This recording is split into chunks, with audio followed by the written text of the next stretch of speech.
Hello! In this video I will show you how to perform phone setup on Samsung Galaxy M56.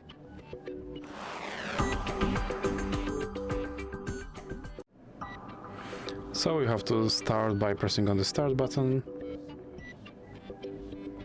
And here you have to select your language, then click next. Here you can connect to mobile network or you can just click next.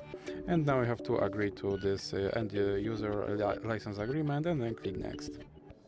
Now you can set up using another device or you can click setup manually, and here you can connect to mobile network or you can click skip and then click skip again. Here you can set up the date and time and then click next, and you can set up your phone protection or you can just click skip and then click skip anyway. Now you have to scroll down and click accept, and here scroll down and click agree. Here you can choose your display mode or you can just click next.